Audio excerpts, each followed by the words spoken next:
Are you ready to take your Minecraft builds to the next level? In this video I will share 15 of the most useful tricks I've learned to add details and that extra thing to my creations. From clever arches to dynamic window designs, subtle shading techniques and even creative smoke effects, these tips will help you transform your builds into masterpieces. So let's dive in and start building. This first trick is very simple. Let's say we have a wall where we have a 1x1 window. We can then add a cauldron on top and it will create this tiny arch. This is an easy and elegant way of finishing off these windows. Now, if you want to make it a bit more complicated, you can also add hoppers to the mix. First, carve out a larger hole, place walls on the sides.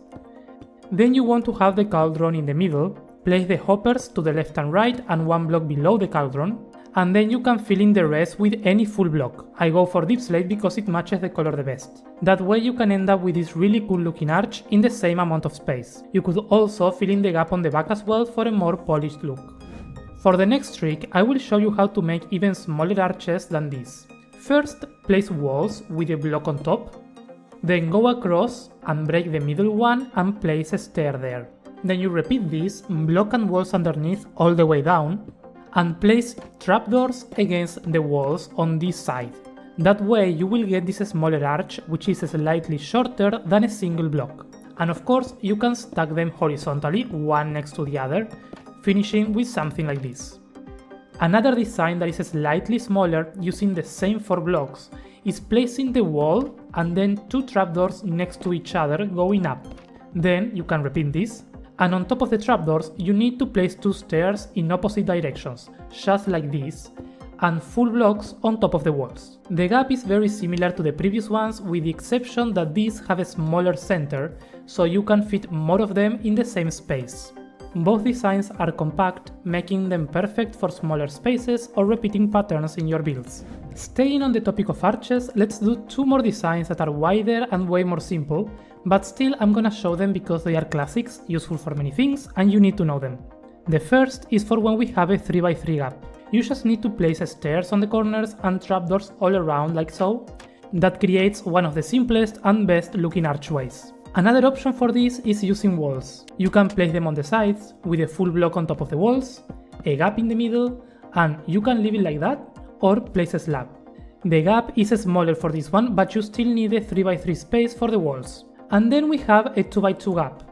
The simplest arch you can make is by just placing 2 stairs on the corners and trapdoors underneath if you want. And this is gonna look very similar to the previous one with the exception that this one is centered on 2 blocks, while the first one has a single block center. So depending on the size of your build, you can use one or the other for your windows and doors. Now one last and very classic trick for arches is done using walls and fence gates. When you place gates next to walls, they connect and go down. So if we place 3 of them next to each other, connected with walls on the sides, we can create this really nice and subtle arch. It's very easy to do, but knowing this is a must. For this next trick, let's build up a wall. This could be for an old castle or a house. Here we can add very tiny windows using stairs in this way. If it's an old castle, the windows would have weatherization coming down, but at this scale it's difficult to do it with full blocks, because it's just too large in comparison. So the trick here is to use glass panes. We can place some grey glass panes underneath, with a few going further down than others, and now we have 2 options. If it's a creative only build and you have access to the debug stick or the tinker tool from Axiom, you can come here and right click these glass panes, just like that, to create that weatherization effect right underneath the gaps of the windows. Let's place some blackstone behind so you can see how this works really nicely. However, if this is for a survival build and you don't have debugging, what you can do is find another glass pane that blends with the background color. In this case, light grey blends really well with the stone, and you can place them right here to achieve the same effect. The downside of this is that we can't have them too close to each other, or they will all connect together and make a mess. So we need to get rid of this central window here. But still, you can see how it creates the same effect, which is very simple and can add a lot of story to a build. This next trick is super useful to decorate windows using hoppers. Let's say we have the 3x3 arch that we made before. Now we can try and make a window lattice with walls coming down and slabs across, but clearly they don't connect and this looks really bad. So a good way around that is replacing this wall in the middle with a hopper, and we can end up with this really nice design. You could also use trapdoors here on the sides and fences instead of walls. This is very simple yet very useful. If you don't want to use hoppers, you can still achieve a similar effect by running the trapdoors behind the fences, but of course the downside of this one is that it would take more space for the window. One more cool and simple trick for windows is making use of glass panes and tinted glass. Let's suppose we have this rectangular window now. What you need to do is place tinted glass on front, which create those strong square lines, and then go behind and place the glass panes just like that, all the way through. You can see how this creates that pattern for the window, which looks really good. If you have space for it, you can even move it one block back and add more shape to the window, as we saw before. One important thing to consider here is that if this is a house and it's covered up, because of the tinted glass it's going to get really dark and you won't see the effect. So you need to make sure to place some light source inside. This next trick is something simple that you can use to finish off your pointy roofs. We can add walls and fences like that to create a spire, and then top it off with a brewing stand and chain for a clean decorative touch. You could also place them directly on top of the walls and it would still work, or do more fancy and longer shapes with block, wall, fence, brewing stand and chain. Leads can connect both with fences to create realistic looking ropes for docks or bridges. This is something that I haven't seen being used enough since the update came to Java. Just by doing something like that and then covering up the boats or hiding them even further away or deeper underneath, we can end up with something like this, which is a small detail but it adds a lot, especially from up close. For these next two tricks I brought over a build that I'm working on because they are a bit more complicated. So first we're gonna focus on the tower. We have two more copies of this build which are slightly different. The first trick that I want to show you has to do with shading. The idea was to make the tower look cylindrical, but of course because of the scale of the build we couldn't actually build the cylinder. So if you compare them side by side, the one on the center looks way more plain than the one on the right. So what we are doing here is changing this line right in the middle for a block that is slightly brighter, which from far away brings this line forward, making it look a bit more cylindrical and not so plain as the other one. Just to make the effect more clear, this is something that you can use on a larger scale.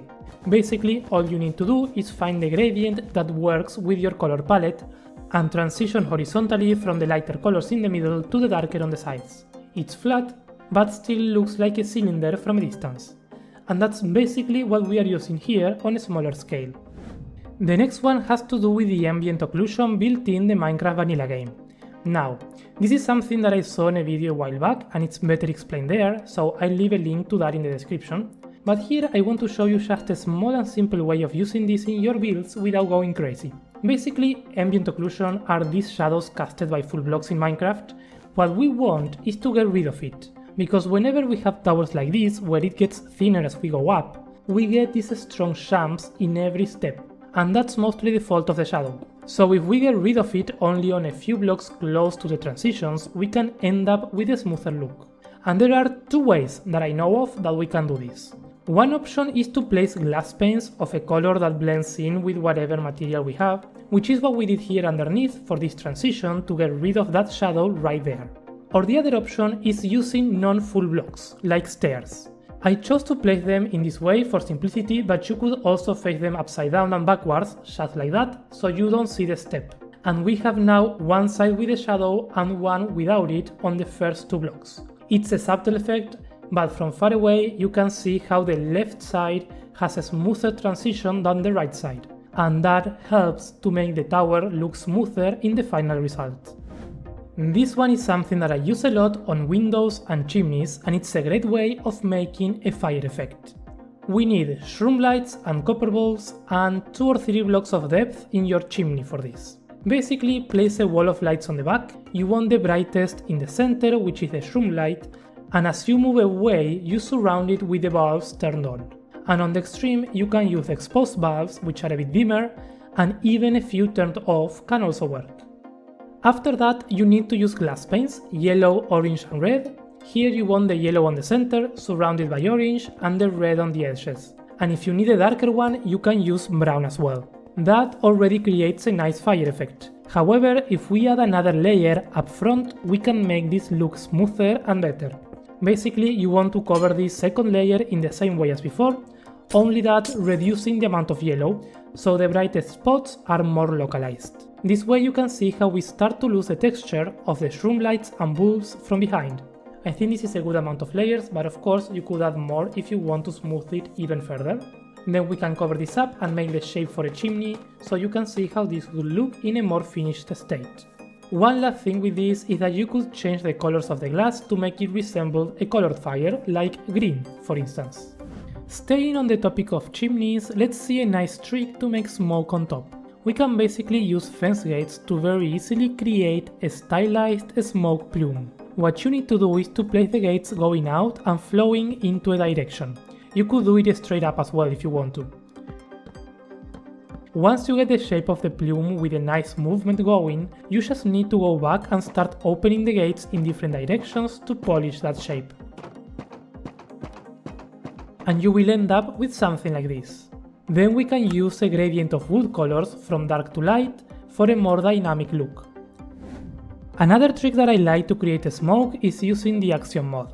In case you don't know what axiom is, I recommend you watch this video. But basically for this, we want to use the path tool over here with the Catmull ROM spline, grab any block really and start adding points to build up the curve of your plume. You can press E every single time to place the points mid-air. Once you get the direction that you like, you can go and click on each point, and over here tick the option Override Radius to change how big or small those points are. So here we want it to get bigger as it gets higher up. Something like that looks nice. Once we are happy with the shape, we need to go to the noise painter, use the same block as before and mix it with air. Choose the splatter noise pattern, reduce the scale to 1 or 2 depending on the scale of your smoke plume, and with the block selected, you just right click to mix some air in between and break the shape a bit. Of course you can undo and retry a few times with different seeds and percentages until you get something that you like. Once you have that, all that is left to do is to paint it with a gradient. In this case, I will use the gradient tool to paint this with a gradient going from white glass to black glass. Click the first point of the gradient and the second one to set the direction, and then just click and drag to paint the plume. The last trick for this video is one that I've also shown recently on a survival episode, but I feel like it needs more attention. This is actually very simple, and it's the fact that we can mix in some pale moss in between materials like stone, tuff, cobblestone and such.